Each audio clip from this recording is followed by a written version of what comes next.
fakt jako krásná zahrada úplně, jako na začátku si, když to plánoval, tak už si věděl od začátku, že to bude Luboš, že ti to bude dělat? A dopadlo to vůbec tak, jak si na začátku nějak si představoval? Tak na začátku jsem vůbec neplánoval, že by mohlo vzniknout něco takového. No a to, co tady Luboš vytvořil, tak je něco, co jsem si ani ve snu nepředstavil. A to, že to bude dělat Luboš, tak to mě vůbec nenapadlo, protože v té době, kdy vlastně my jsme řešili dům, tak vlastně jsem o nějakým říháčkovi takřka nevěděl. A jak ta spolupráce vlastně probíhala? Vlastně vzniklo to tak, že my jsme začali stavět dům a začali jsme řešit, co bude okolo. A měl jsem nějakou jako představu finanční. No a s tou finanční představou jsme došli k tomu nejbližšímu. Okay. Což znamená k Lubošovi. A poprosili ho, jestli by mohl v úzovkách kouknout na ten náš dům a nějak to navrhnout.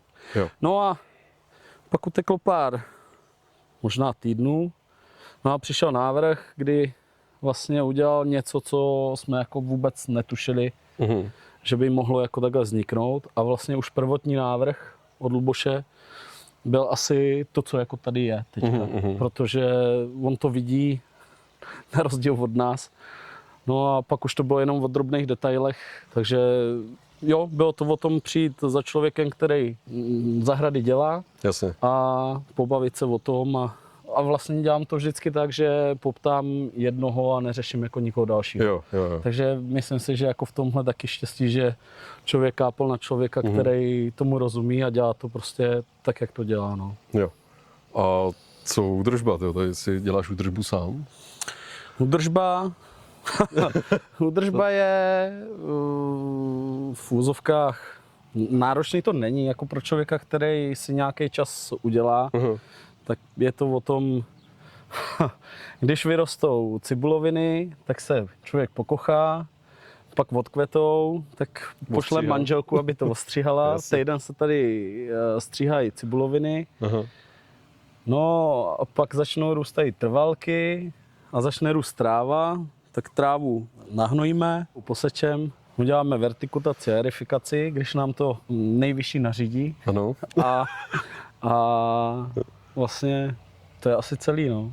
Jakoby musí k tomu mít člověk nějaký vztah, anebo může si to nechat udělat, že jo, ale my si to děláme sami, protože nás to prostě baví. Jasně. Přijdem z práce, vylezem na zahradu, něco odtrháme, skočíme do jezírka, vykoupem se a jdeme zase dělat a prostě jasně. Přijdou děcka ze školky, ze školy a prostě tady vegetujeme a je to prostě hezký, no. Já za mě si myslím, že to k té přírodě patří, aby si to člověk jako udělal, prošel si tím, ale zase rozumím, že některé lidi dělají od rána do večera a nestihnou to, no. A když jsme u té údržby u nějakých hnojiv a tak ty už jsi tady najetej v systému bez chemie, jestli se nemýlím.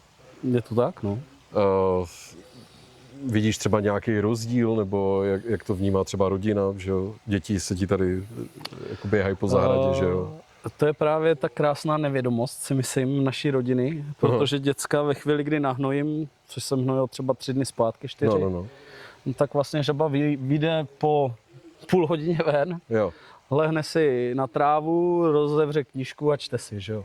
A nemusím řešit to, že by bylo dobrý senka nechodit. Jasně. A nemusím řešit to, že máme malýho psa, který tady běhá a v úzovkách ho někde zavírat. Takže u nás je to takový, že děcka vlastně žijou v tom, že to je normální a běžný. Manželka tím, že to nesype, tak se o to vlastně nestará. Ona vlastně ani neví, že to nějak hnojím, nebo luba, nebo lidi od luby, že přijdou, něco postříkají. Takže je to v tom krásný, že vlastně nevíme, že nahnojíme. U sousedů prostě je to všechno stejně zelený, akorát když postříkají, tak prostě 3 dny nejdou ven, že jo? Jasně, jo. A lepší doma, no a to zase člověk jako v takovémhle krásném počasí nechce, no. Jo. Takže hnojení je u nás jako druhotný, to nikdo neřeší. Řeším to jenom já. No a mně se to líbí v tom, že prostě je to hnedka pochozí. Jo, že to je prostě bezpečný a v cajku všecko tak, jak má být.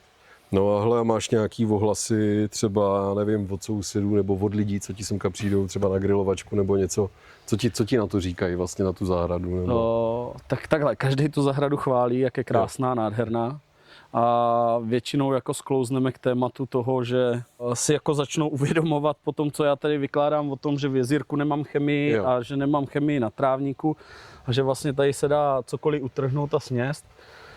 Tak se prostě bavíme o tom, že oni to třeba občas dělají nějak jinak a že ta cesta, když jsou malí děti, je asi správná bez té chemie. No.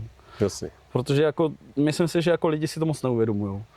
Jo, nám velký problém pole, tak velký problém ve chvíli, kdy sklizijou a postříkají to tady randapem nebo i na jaře prostě, tak žaba proběhla trávama a od té doby alergie. Že? Jasně. No, tak my se tady tomu snažíme vyvarovat. Občas, když nám to tady vyjede, tak pak 2 dny radši ven nechodíme, protože kašlem.